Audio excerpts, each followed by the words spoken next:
8 de la mañana con 7 minutos. De regreso ya con ustedes, dispuestos entonces a tratar este tema central del día referente a lo que ocurrió en torno al Tribunal Constitucional. Este fallo, bueno, todavía no se conoce en su extensión. Durante el mes de abril se va a entregar la sentencia completa, pero en lo que se comunicó por parte del tribunal, lo que tiene que ver con el artículo que daba cuenta de la prohibición para que los controladores de universidades no pudieran lucrar, fue rechazado por el tribunal, lo que trajo consigo no solamente molestia de algunos sectores de la educación, mundo estudiantil, que ha hecho algunas manifestaciones, sino que puso nuevamente en el ojo del huracán las características de este tribunal. Esto de partida ha ido de la mano con planteamientos de parlamentarios de oposición que están en la idea de presentar una propuesta conjunta de reforma al Tribunal Constitucional, y esto también de alguna manera reafirma parte de los planteamientos que se hicieron durante la campaña, particularmente en el programa del presidente Sebastián Piñera, ya que en uno de sus páginas, de sus acápites, está contemplado una modernización del Tribunal Constitucional, que apunta principalmente, señalan algunos matutinos, a revisar el nombramiento de sus integrantes y reducir el número de ministros para evitar el conocido voto dirimente. No obstante, la reforma no está integrada aún entre las prioridades, por lo tanto, habrá que ver si en esta contingencia se incorpora esto. Pero es importante que podamos dialogarlo con nuestro panel del día de hoy. Vamos a saludarlos de inmediato. Está con nosotros Paula Ollarse, ella es directora de Vergara Ollarzo y compañía, asesora legislativa y jurídica de la Fundación Chile Mejor. ¿Cómo estás, Paula? Muy buen día. Muy bien, gracias, Rodrigo. Buenos días. También nos acompaña Ricardo Camargo, profesor de Derecho de la Universidad de Chile, integrante del Movimiento Autonomista. Ricardo, también muy buen día. Muy buen día. Y también está con nosotros Jorge Rojas, analista político, académico de la Universidad Católica de Valparaíso y también integrante de la Fundación Economía y Equidad. Jorge, muy buen día también. Gracias por estar en esta jornada con nosotros. Muchas gracias, Rodrigo. Bueno, les doy la palabra de inmediato para poder tratar este tema.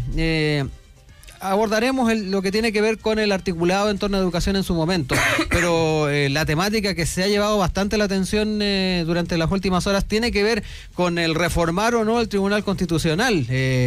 Hay propuestas de diferentes lados, ya lo decíamos, en el propio programa del presidente Sebastián Piñera se tenía contemplado una modernización. Quiero comenzar contigo, Paula, un poco analizar esta polémica que no solamente se dio ahora, se dio en su momento cuando se hizo se revisó el tema del aborto en 3 causales en el tribunal, lo que pasó también con las atribuciones del CERNAC. De alguna manera siempre está en el ojo del huracán de la crítica al tribunal. Me gustaría saber cuál es la apreciación que tienes tú respecto a sus características, su importancia, pero también a su vez si modernizarlo o reformarlo, que es otro de los planteamientos. Hay unos que lo quieren eliminar de frente. No sé cómo lo ves tú. Gracias, Rodrigo. A ver, la verdad de las cosas es que la razón de ser del Tribunal Constitucional como una entidad que existe con distintos nombres en otro tipo de organizaciones estatales, es en realidad dar una visión técnica a lo que son el proceso de formulación y promulgación de proyectos de ley. Tenemos que entender que en definitiva el Poder Legislativo, por muy autónomo que sea y por muy representante obviamente de los intereses de la población, a veces en definitiva escapa o en definitiva pondera intereses políticos y intereses jurídicos o técnicos de manera diferente.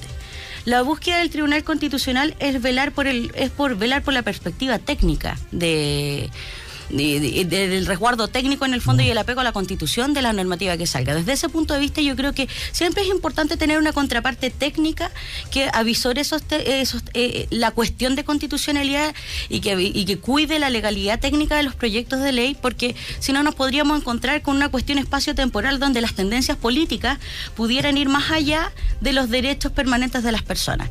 Esto no significa, por cierto, que como toda institución no pueda ser perfectible, y creo que en definitiva quizás la cuestión del nombramiento de los ministros, la duración en el cargo o la conformación para efectos del voto dirimente pueden ser cuestiones perfectamente discutibles, pero la institucionalidad de por sí tiene un carácter intrínsecamente republicano, que lo que busca es que no solamente las normas en el fondo el proceso productivo de normas sea acorde a los intereses de la población, sino que además sea jurídicamente correcto, y eso me parece valorable.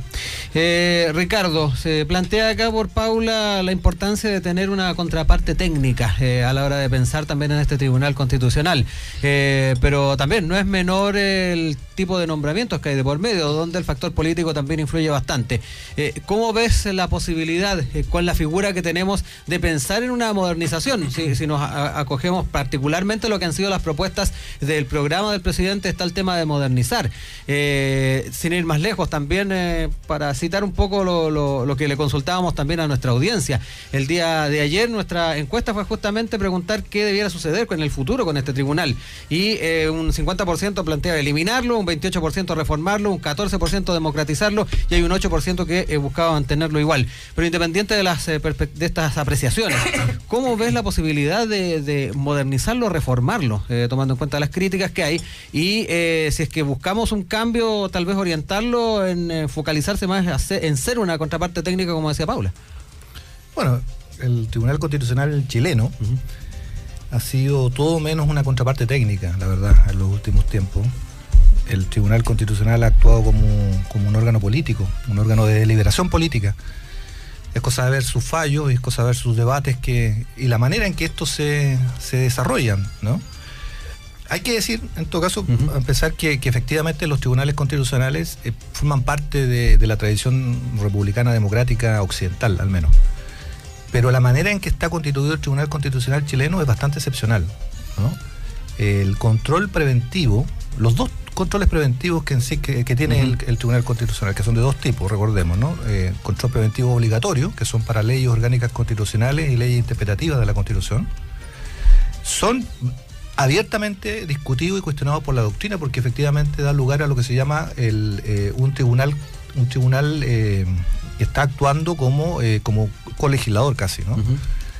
Recordemos, esto es una cosa bastante técnica, pero ese es el control que ejerce obligatoriamente el Tribunal Constitucional cuando se ha aprobado ya, pero todavía no se ha promulgado una ley con rango de orgánica constitucional o de interpretativa de la Constitución, y que finalmente introduce una distorsión, porque efectivamente permite que este tribunal, que es un tribunal que va a deliberar en ese sentido políticamente, afecte lo que es la decisión del Congreso. En otras partes del mundo ese control partida no existe de esa manera, porque nuestras leyes orgánicas constitucionales y nuestras leyes interpretativas tienen la curiosidad de que tienen un quórum distinto a las mayorías simples.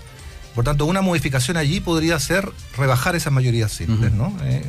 Y establecer ese control preventivo, sacarlo como preventivo de fondo y entregárselos a los tribunales de justicia tradicionales, que podría ser ordinario. Luego está el control preventivo facultativo, que es el que se puede dar efectivamente en cualquier parte de la tramitación de leyes simples, de tratados, también que se discuten. Yo creo que ese control se justifica más porque efectivamente es un control más acotado, no como el que está hoy día operando en el Tribunal Constitucional chileno, pero con reformas bien pensadas técnicamente, uno pudiera pensar que ahí sí efectivamente se pudiera ejercer una labor de contrapeso técnico, en la medida en que se establezcan mejores requisitos de procesabilidad, es decir, de poder acceder al Tribunal Constitucional para poder pedirle una deliberación cuando hay un conflicto que se admite como un conflicto constitucional entre los órganos que están discutiendo políticamente, entre el presidente, el Congreso o las cámaras del Congreso. Tiene que ser más acotado, tiene que haber requisitos más exigentes, etcétera, ¿no? Pero efectivamente ahí uno podría aceptar que hay un contrapeso que pudiera ser virtuoso para el proceso legislativo, porque es un control que se ejercería no cuando ya la ley está totalmente aprobada por ambas cámaras, y como el caso en cuestión, aprobadas por unanimidad. Después vamos a hablar del caso. Entonces, podría ser más virtuoso. Eso es un conjunto de reformas que yo creo que valdría la pena pensar. Y luego, efectivamente, la composición del Tribunal Constitucional. Aquí hay un problema.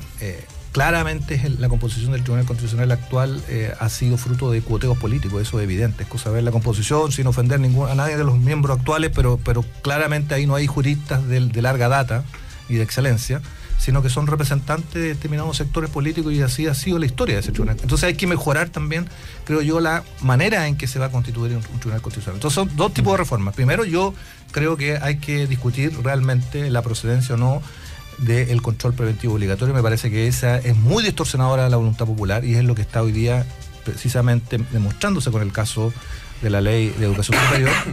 Yo mejoraría los requisitos de procesabilidad, o sea, de acceso a, en el caso del control preventivo facultativo, que sí podría ser un contrapeso técnico en la medida en que sea acotado, que no sea muy extenso, que se exijan mayores quórum para poder acceder a esos requerimientos por parte de los parlamentarios y eventualmente otros sectores.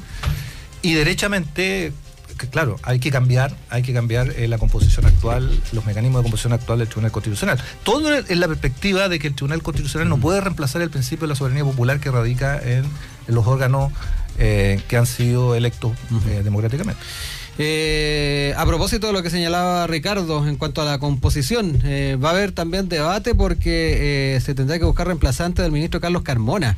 El mandato de él culmina el 9 de abril y deberá entonces escoger el presidente Sebastián Piñera cuál es la alternativa en torno a aquello. Desde la oposición están pidiendo prudencia al presidente y que escoja un ministro con una visión neutral. Un tema también complicado tomando en cuenta el tema de los equilibrios políticos que hay también dentro del tribunal. Jorge, te incorporo también al debate, a la conversación, y también han surgido tal vez caminos a la hora de pensar en modificaciones en torno al control de constitucionalidad, en el tema de los requisitos del control preventivo, quién puede también asumir tareas. Se hablaba de tribunales ordinarios en algún aspecto, Ricardo, también en lo que tiene que ver con la composición. ¿Cómo lo observas? Claro, la verdad es que el Tribunal Constitucional necesita ser reformado, pero yo no lo eliminaría en lo personal. O sea, se necesita tener un cierto control de supremacía constitucional dentro de todo lo que son las leyes. El Tribunal Supremo de Estados Unidos es un tribunal que funciona, que podría ser un buen ejemplo a mirar, un buen modelo a mirar, en el sentido de que la designación de los jueces pasa por una propuesta que el presidente le hace al Senado. A diferencia de acá, que el presidente puede elegir algunos, el Senado puede elegir otros, la Cámara puede proponer otros, etcétera, lo cual lo transforma, como dice el profesor Camargo, en un tribunal altamente politizado. Y eso tiene el impacto de que un organismo que debería ser técnico, como se estaba diciendo, es tremendamente político. Y por el hecho de ser político ha pasado lo que hemos estado viendo en estas últimas semanas, de que primero se le quitaron las atribuciones al CERNAC, luego se permite que una institución, una persona jurídica, pueda tener objeción de conciencia, lo que se parece mucho a lo que se vio en Estados Unidos con respecto a esto de que las empresas, las grandes corporaciones también eran personas y por lo tanto podían tener básicamente los mismos derechos de una persona, lo cual no tiene mucho sentido. Y ahora se ve esto del lucro en la educación. Que justamente se hizo todo esto porque la educación ya se suponía que no podía tener lucro. Entonces el problema estaba en la letra chica, que lo que se estaba haciendo acá era justamente tratar de incorporar la letra chica a esta ley, y lo que se hace ahora es justamente sacarla, lo que básicamente permitiría una vez más que se pueda hacer todo se pueda mantener el lucro sin grandes problemas.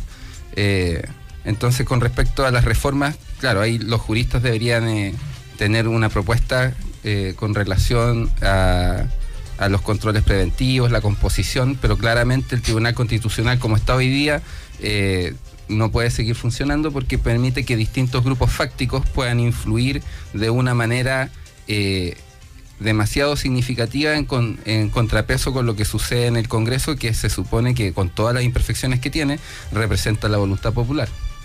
Vamos a saludar a quien también ya se incorpora a nuestro diálogo, a nuestro debate. Está con nosotros la diputada del Frente Amplio, de la Izquierda Libertaria, Gael Yeomans, que nos acompaña también para tratar este tema. ¿Cómo estás, Gael? Buen día. Bien, buenos días. Situarnos en la situación parlamentaria, cómo se ha analizado en el Congreso. Sin ir más lejos, hoy aparece en el Mercurio el planteamiento que hacen algunos senadores, particularmente del PPD, una propuesta que pone fin solo a control preventivo de oficio, pero que de alguna manera también da cuenta de cómo ha de alguna manera movido los cimientos de algunos parlamentarios lo que ha pasado con este tema del Tribunal Constitucional. ¿Cómo se ha dialogado en la Cámara de Diputados? ¿Qué ha generado lo que ocurrió en torno al tema del proyecto, más que nada de la ley que reforma la educación superior? Bueno, justo esta semana estamos en semana distrital, por lo tanto no hemos tenido tampoco la oportunidad de discutirlo en el Congreso. Sin embargo, tampoco nos deja hoy día en una situación en que nos tengamos que abstraer y no tener un pronunciamiento, sobre todo aquellos que hemos mencionado ya en otras ocasiones que el poder actual que tiene el Tribunal Constitucional coarta la democracia de nuestro país, y en eso al menos creemos que hay que encontrar las formas en que nos permita también ir avanzando en ese camino. Nosotros desde el Frente Amplio tenemos una propuesta en esos términos, pero sin embargo yo creo que es oportuno también ir generando mecanismos que nos permitan también ir limitando este poder fáctico que tiene el Tribunal Constitucional.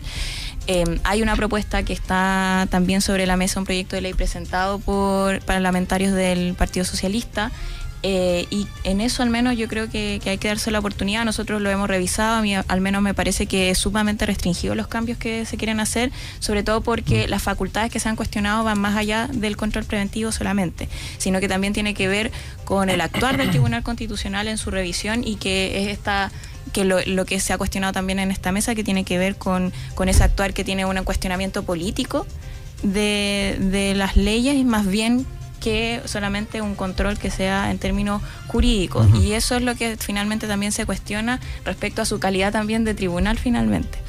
Y ahí yo creo que lo importante sería poder ver realmente cuáles son todas esas facultades que hoy día coartan la democracia, que incluso hoy día le están dando la capacidad al Tribunal Constitucional de incorporar conceptos. O sea, ni siquiera en el control solamente se deja esta intromisión en la democracia en el control preventivo, sino que incluso en control posterior ha incorporado conceptos, genera interpretaciones que incluso pueden cambiar lo que se ha acordado previamente en el Congreso, y por lo tanto todo ese tipo de situaciones hoy día es necesario también revisarlas, analizarlas, y que también nosotros podamos avanzar en que nuestra democracia sea más profunda. Ahora nosotros hemos dicho en otra oportunidad también desde el Frente Amplio que para cambiar nuestras instituciones es necesaria una asamblea constituyente. Nosotros seguimos manteniendo eso, o sea, para nosotros lo fundamental que el proceso de cambio constitucional sea un cambio que le dé legitimidad, porque hoy día también lo que está cuestionándose con nuestras instituciones es la falta de legitimidad que estas tienen para tomar las decisiones que al final del día nos involucran a todos los chilenos y chilenas. Por eso que es necesario que se incorpore también mecanismos democráticos. Hoy día creemos que es lo que más hace falta. Paula, se han comentado varias cosas, propuestas en torno a cambios, en torno a las características del tribunal, también lo que tiene que ver con las propuestas parlamentarias, ya lo señalaba Gael, hay una propuesta del Partido Socialista también de por medio, que plantea un cambio más radical, un término total del tribunal. Está también lo que ya mencionábamos, esta propuesta del Partido por la Democracia. Señalan que se plantea terminar con el control preventivo de oficio, se prohíbe que hagan un control preventivo sin previo requerimiento de parlamentarios, y consigna unas exigencias de idoneidad técnica para ser integrante además del Tribunal Constitucional. Temas que, sumando con también las opiniones, sería interesante observarlo desde tu perspectiva. Bueno, pues bien. Tal como yo ya había dicho previamente, yo creo que sin perjuicio de la perfectibilidad de la operativa del Tribunal Constitucional, es importante tener en cuenta cuál es el rol institucional que tiene un Tribunal Constitucional. En ese sentido, yo creo que el Tribunal Constitucional, con sus variables, no dista tanto del modelo norteamericano, sin perjuicio de la controversia que hoy en día se genera. Creo que desde ese punto de vista hay que recordar que el Tribunal Constitucional, y ahí yo discrepo un poco respecto a lo que Gael señala, no hace alusiones o no hace pronunciamientos abiertamente políticos, sino que en definitiva lo que pretende, tanto en el control preventivo, tanto como en el control consultivo, pretende en definitiva regular o pronunciarse sobre a veces cuestiones que pueden darse en los proyectos de ley que dan prevalencia al interés político, que puede ser circunstancial, porque en definitiva a veces las mayorías que se obtienen para una votación legislativa son situaciones de momento, mayorías circunstanciales, como decía, y que no necesariamente interpretan el beneficio jurídico o interpretan en definitiva el interés o el alineamiento a nuestro ordenamiento jurídico y al principio de supremacía constitucional, que debe ser permanente en el tiempo. Tenemos que entender que el proceso legislativo tiene como consecuencia leyes que pretenden producir efectos en el tiempo más allá de las tendencias políticas, más allá de las mayorías parlamentarias, y en ese sentido el proceso legislativo, si bien por cierto parte de la voluntad popular en el fondo representada por los miembros de ambas cámaras en el Parlamento, no puede alejarse dentro de los parámetros de legalidad que deben sí ser controlados. Desde ese punto de vista, creo que plantearse que no existe una contraparte técnica que esté ajena a las mayorías circunstanciales de tipo político no sería adecuado, porque precisamente es una herramienta republicana que pretende generar estabilidad en lo que es el proceso de ejercicio legislativo, de ejercicio del resultado legislativo. ¿Ya? Sin perjuicio de lo anterior, yo sí concuerdo que como toda institucionalidad hay un elemento de perfectibilidad que de hecho lo recoge el programa del presidente respecto de la composición, quizás como decía también acá el profesor Camargo, respecto de cómo pudieran llegar a elegirse los miembros del Tribunal Constitucional y cómo pudiera garantizarse o darse señales de transparencia en torno a cómo en definitiva se compone el Tribunal Constitucional, que yo creo que en definitiva eso es el cuestionamiento que hoy en día quizás llama más la atención, porque tal vez no están dadas las condiciones para que la ciudadanía tenga la tranquilidad de que es un proceso que se relaciona más bien con una meritocracia y una carrera funcionaria que con una cuestión, como se dijo en algún momento, un coteo político. Creo que en definitiva igual hago presente que no creo que haya problemas de falta de mérito en este momento dentro de la composición del tribunal, pero sí creo que pudieran darse mayores herramientas y mayores garantías que pudieran asegurar la tranquilidad de quienes observan desde fuera el proceso, de que se trata de un proceso eminentemente técnico y no político. Pero sí creo que el valor agregado del Tribunal Constitucional y de su labor de ser es precisamente que en su proceso interpretativo y en su proceso revisor no adhiera a necesariamente el querer popular y que adhiera a las cuestiones técnicas de derecho a las que debe acotarse precisamente, y que a veces en realidad tienen más que ver quizás con la no comunicabilidad que puede haber entre lo que son los estudios normativos propiamente tal y lo que son en realidad los acuerdos que se alcanzan en las distintas comisiones en el proceso de generación de las leyes, creo yo. Ricardo, también centrarnos en ese argumento, algo también planteaste en las primeras opiniones en torno también a las características que debiesen tener los ministros del Tribunal Constitucional. Antes de eso, ahí, fíjense, una paradoja, un entampamiento constitucional, político-constitucional acá. Porque efectivamente los tribunales constitucionales tienen una lógica contramayoritaria en el mundo, ¿no? Porque finalmente tienden a resguardar derechos y garantías constitucionales que teóricamente pudieran ser afectadas por mayorías, digamos, parlamentarias. Contrapeso de alguna. ¿Cuál es el problema de la situación chilena? Que no es la situación de la tradición republicana en abstracto, es que nosotros tenemos una constitución que no ha sido aprobada mayoritariamente por los chilenos. Tenemos una constitución que viene de una herencia de la dictadura militar y que ha sido reformada en parte, pero que, bueno, la demanda de importantes sectores democráticos de Chile, no solamente el Frente Amplio, sino de otros sectores, es que se cree una constitución que efectivamente permita también dotar de legitimidad los controles en torno a esa constitución. Porque en el fondo de la discusión que estamos teniendo acá, es que hay un problema de legitimidad respecto al Tribunal Constitucional, que efectivamente va a enarbolar permanentemente la defensa de la Constitución, de los derechos y las garantías constitucionales. El problema es que cuando tenemos una Constitución que no ha sido suficientemente legitimada por la soberanía popular, nos vamos a encontrar con ese déficit de legitimidad permanentemente. Entonces, hay dos tipos de reforma acá. Una que tiene que ver con el Tribunal Constitucional propiamente tal, ya la conversamos en la primera parte, que son discusiones técnicas que efectivamente se podrán dar en su momento, pero también de fondo está hacerse cargo de esa demanda de al menos de una discusión que dote de mayor legitimidad democrática a el conjunto de las instituciones y principios y derechos que están en la Constitución Política de la República. Eso no significa que muchas de esos derechos o principios no se vayan a conservar. Ese no es el problema. El problema es cómo tú vas constituyendo una dosis de legitimidad nueva que supone una Constitución discutida por los chilenos y chilenas en su historia independiente, que nunca han tenido por lo demás así tan radicalmente democráticamente la oportunidad de hacerlo. Entonces, yo creo que ese es un punto no menor, no es un punto estrictamente jurídico, más bien político, que va a acompañarnos en los déficits del Tribunal Constitucional si no resolvemos un problema de fondo, creo.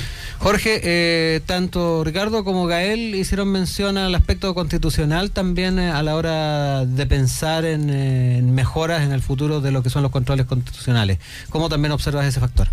Claro, o sea, lo que se ha estado conversando acá es que el Tribunal Constitucional se supone que tiene que ser un organismo técnico que falle de acuerdo a lo que está escrito en la Constitución de la República. Y es súper importante el tema que se toca en el sentido de que esa Constitución hay que ver el origen y el periodo en el que se da. Entonces, claro, puede ser las reglas del juego fueron definidas por un grupo de personas muy reducido que no necesariamente representan la voluntad popular, y por lo tanto el Tribunal Constitucional actúa como una suerte de árbitro en base a esas reglas. Reglas que claramente no representan el interés mayoritario de las personas, y por eso es que ha ocurrido permanentemente de que el Congreso legisla de una manera y después el Tribunal Constitucional falla de una manera distinta, porque hay una inconsistencia entre lo que son el interés popular y lo que fue la Constitución escrita bajo la dictadura militar. Por lo tanto, lo que se requiere aquí es revisar o más bien cambiar desde las bases la Constitución, tener una nueva Constitución. Ahora, yo no sé cuál sería la mecánica para poder tener estas asambleas constituyentes. Nosotros vimos que se hicieron una serie de cabildos ciudadanos, encuentros locales autoconvocados también durante el gobierno de la presidenta Bachelet, donde se generó una cantidad enorme de documentación. Cómo procesar toda esa información y transformarlo en una constitución, la verdad es que es un desafío importante. Quiénes son los llamados a estar dentro de la Asamblea Constituyente, cómo se eligen, quién los elige, etcétera. O sea, toda esa parte metodológica hay que también discutirla y también quién la discute.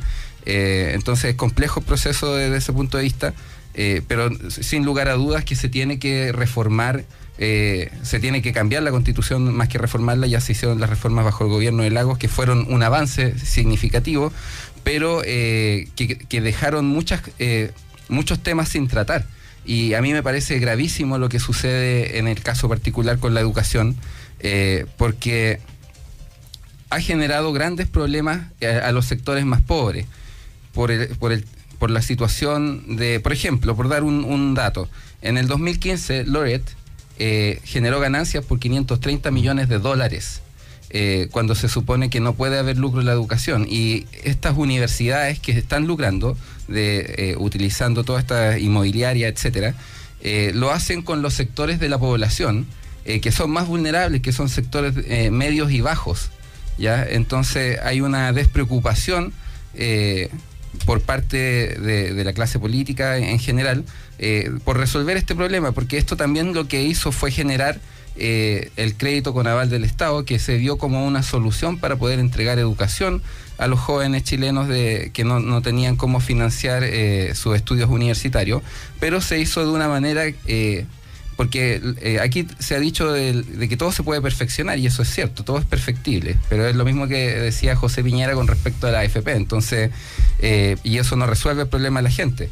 El CAE lo que hizo fue generar una población de jóvenes que están endeudados, y el problema más grave con el CAE no es la idea en sí misma, sino que tiene que ver con la mala calidad de las instituciones que entregan educación universitaria, con la falta de empleabilidad de las carreras que generan, y con la tasa de interés que se entregaba. Entonces, y todo esto se ve, desde mi punto de vista, veo un retroceso significativo con respecto a lo que se estaba avanzando, porque justamente se estaba haciendo toda esta reforma en educación para poder evitar que se permitiera el lucro, y lo que se hizo el día de ayer, ayer fue retroceder en ese sentido, permitiendo una vez más que se pueda lucrar en la educación superior.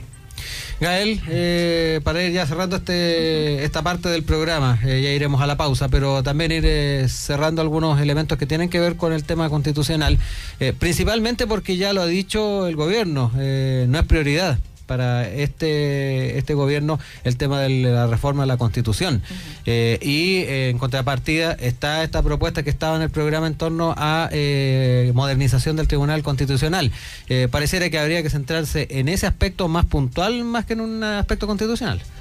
O sea, es que al menos lo que sucede hoy día es que si seguimos permitiendo que haya un tribunal constitucional que tenga la capacidad de revisar los acuerdos que se logren en el Congreso, finalmente le quitamos toda posibilidad de decisión al Congreso y todo va a terminar pasando por el Tribunal Constitucional, que va a ser la última cámara definitoria en el fondo de nuestras políticas. Entonces, en eso yo creo que esa preocupación tiene que ser también hoy día la preocupación del Congreso, para que finalmente podamos poder discutir de esta situación y que no se repita, porque al final el Tribunal Constitucional sí actúa de facto como un órgano político. Si ese es el problema acá, no está actuando como un organismo técnico. Si ese es el problema en todas las situaciones que también hemos develado, tanto en el tema de aborto 3 causales, tanto en el tema del final lucro, y así en tantas otras ocasiones en donde se ha revisado que incluso uno puede también discutir el tema del nombramiento de los miembros del Tribunal Constitucional, porque tienen que ver con eso, porque juegan finalmente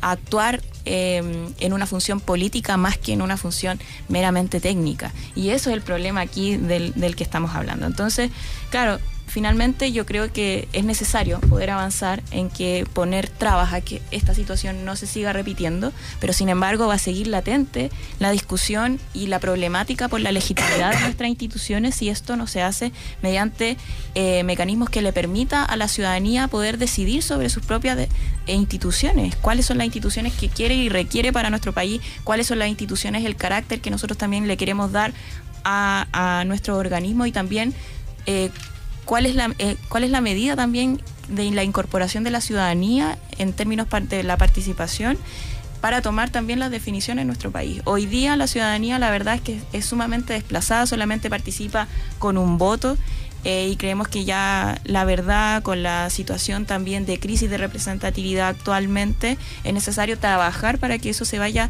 evitando y poder ir trabajando en que nos permita que la ciudadanía se involucre en las definiciones de nuestro país.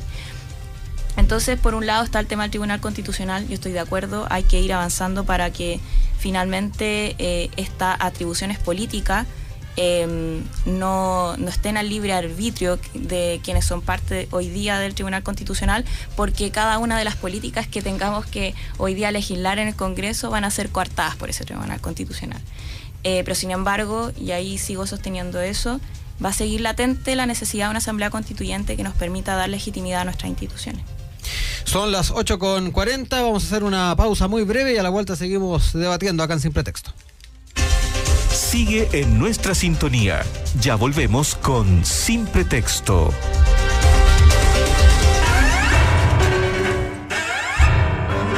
Radio Universidad de Santiago, una emisora donde podrás escuchar y aprender sobre diferentes estilos de música clásica compuestos en Chile. Te invitamos a que juntos valoremos a nuestros creadores y creadoras. Somos tu radio pública.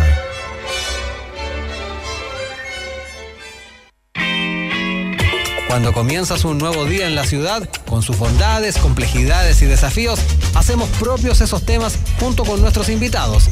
Todo acompañado de la mejor música.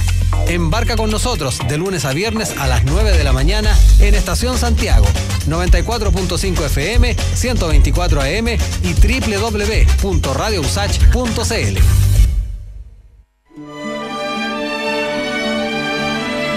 Les invitamos a sintonizar nuestros programas con música de concierto en Radio Universidad de Santiago.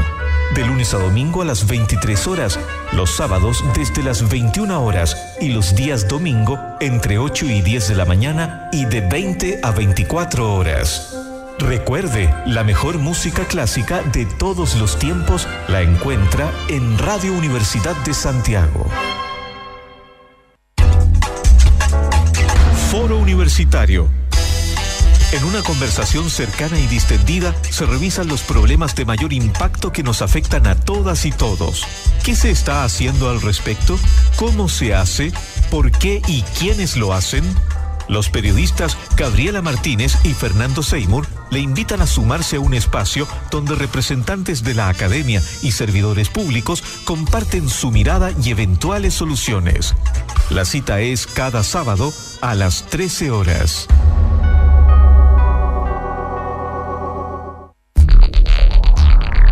Radio Universidad de Santiago, 94.5 FM, 124 AM y www.radiousach.cl. Una emisora plural, analítica y con una amplia red de voces expertas. Somos tu radio pública. En Radio Universidad de Santiago, continúa Sin Pretexto. 8:42. Continuamos acá en Sin Pretextos con nuestro panel, hablando en particular del Tribunal Constitucional, un tema que ha estado marcando bastante las últimas jornadas. Lo estamos comentando con Paula Ollarse, directora de Vergara, Ollarzo y compañía, abogados, asesora legislativa y jurídica de la Fundación Chile Mejor, con Ricardo Camargo, profesor de Derecho de la Universidad de Chile, integrante del Movimiento Autonomista, con Jorge Rojas, analista político, académico de la Universidad Católica de Paraíso, integrante de la Fundación Economía y Equidad, y también está con nosotros la diputada de la Izquierda Libertaria del Frente Amplio, Gael Yeomans. Estamos hablando de lo que pasó con el Tribunal Constitucional, pero me quería enfocar también con lo que ocurrió respecto al proyecto de ley sobre educación superior. Quería recordar solamente el comunicado que entregó el Tribunal Constitucional respecto a este tema.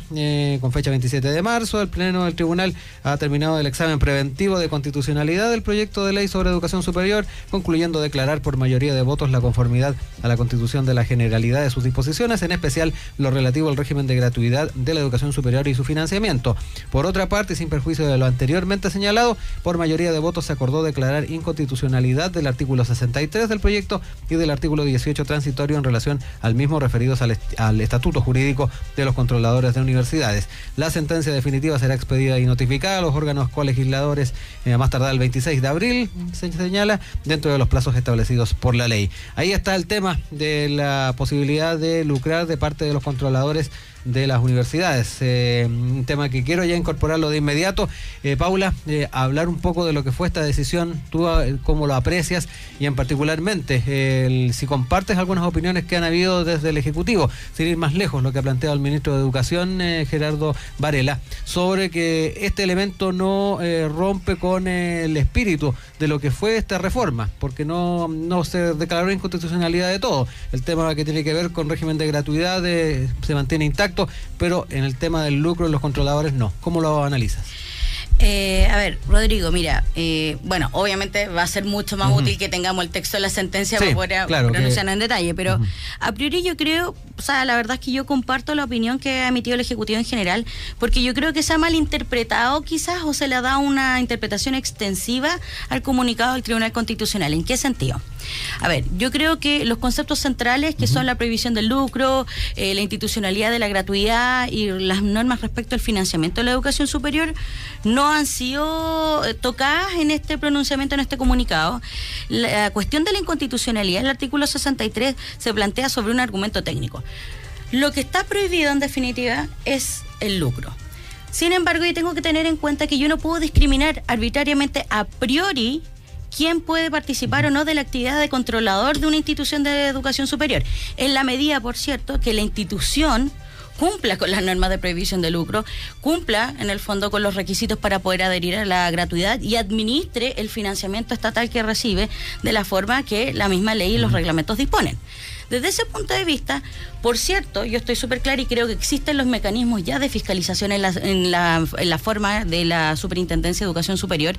Van a estar todos los mecanismos disponibles y van a estar todos los ojos de la ciudadanía en revisar si es que una persona jurídica, sea con o sin fines de lucro, que actúa como controlador de una institución de educación superior, ejerce actividades de lucro. Es más, leí un comentario que hace el rector de la Universidad San Sebastián respecto que incluso esto le generaba la preocupación inversa respecto de cuál iba a ser el nivel o el criterio de fiscalización que iba a haber y cómo pudiera incluso llegar a afectar la autonomía universitaria en cuanto a las decisiones que pudieran interpretarse o no como lucro.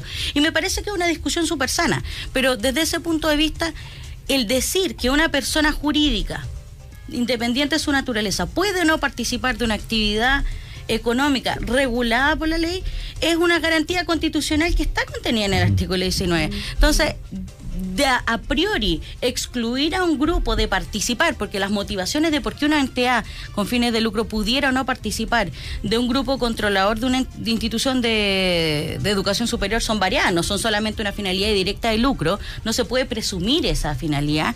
Creo que en realidad es acertado, porque creo que en definitiva se estaba generando un atentado a una garantía constitucional que es en el fondo la posibilidad de ejercer cualquier actividad económica libremente y en definitiva no monopolizar o no discriminar en el acceso del desarrollo de una actividad como es la educación, sin perjuicio de que creo que la declaración, sin tener la sentencia de inconstitucionalidad, el artículo 63 no apunta a indicar, como lo han querido interpretar algunos, de que las instituciones con fines de lucro que participen en calidad de controlador de una institución de educación superior van a poder lucrar.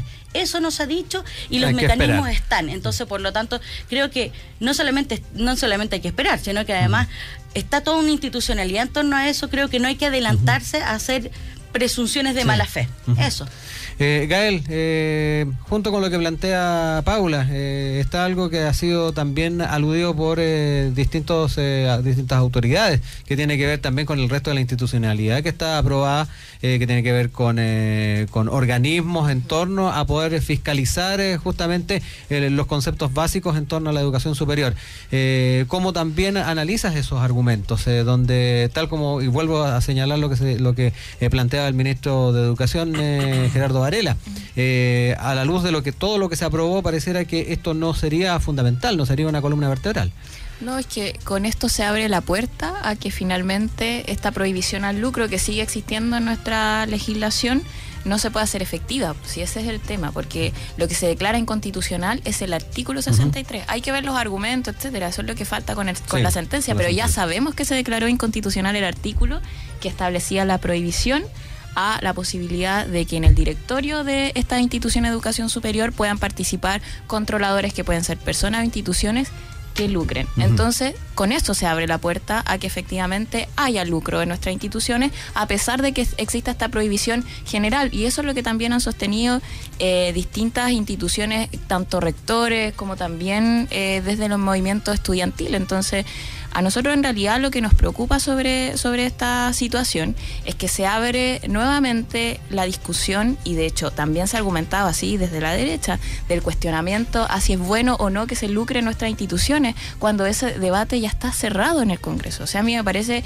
que de verdad no se está haciendo valer que aquí hay definiciones en la legislación, ya se tomaron esas definiciones, hubieron procesos largos para tomar esas definiciones, hubieron también procesos de movilización en donde se instaló esta consigna, se dieron discusiones dentro de nuestras instituciones. Entonces, para mí, volver a cuestionar, en el fondo, la legitimidad de la prohibición del lucro, no hay lugar para ello. Y respecto al otro tema, me parece que con esta apertura de puerta que realiza el Tribunal Constitucional es en donde nosotros nuevamente vamos a tener que revisar y a lo mejor volver a legislar sobre esta materia por esta situación, para poder aún más restringir el lucro y que finalmente esta prohibición al lucro se haga efectiva. Porque ese es el problema que tenemos hoy día con estas resoluciones, que es contradictoria finalmente al espíritu de la ley. Ricardo Camargo, también conocer tu apreciación respecto a lo que se ha dado a conocer en este comunicado del Tribunal Constitucional. Se ha reafirmado el tema de que hay que esperar la sentencia completa, pero de todas maneras es importante hacer algunos análisis. Mira, algunos puntos importantes. Primero, este artículo no puede ser más importante si uno se atiene al hecho de que toda la discusión que permitió que el Tribunal Constitucional revisara la constitucionalidad del artículo 63 se origina en un téngase presente de no cualquier actor, sino de la Corporación de Universidades Privadas, directamente afectadas por toda la nueva legislación que va a surgir ahora, en particular la superintendencia. ¿Que hizo la presentación ante el TCA? Y que la hizo mediante, Pilar Armanet, que es la actual rectora de la Universidad de las Américas, una de las universidades importantes del grupo Laureate.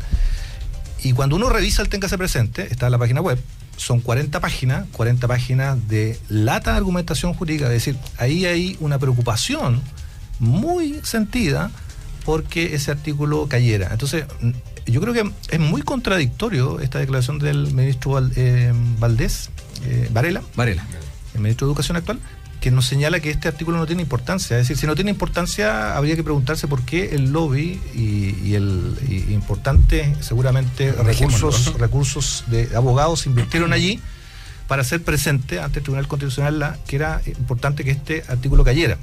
Eso en primer lugar. Segundo, hay que decir que el sistema de regulación actual de educación superior, bueno, está conformado por distintas regulaciones.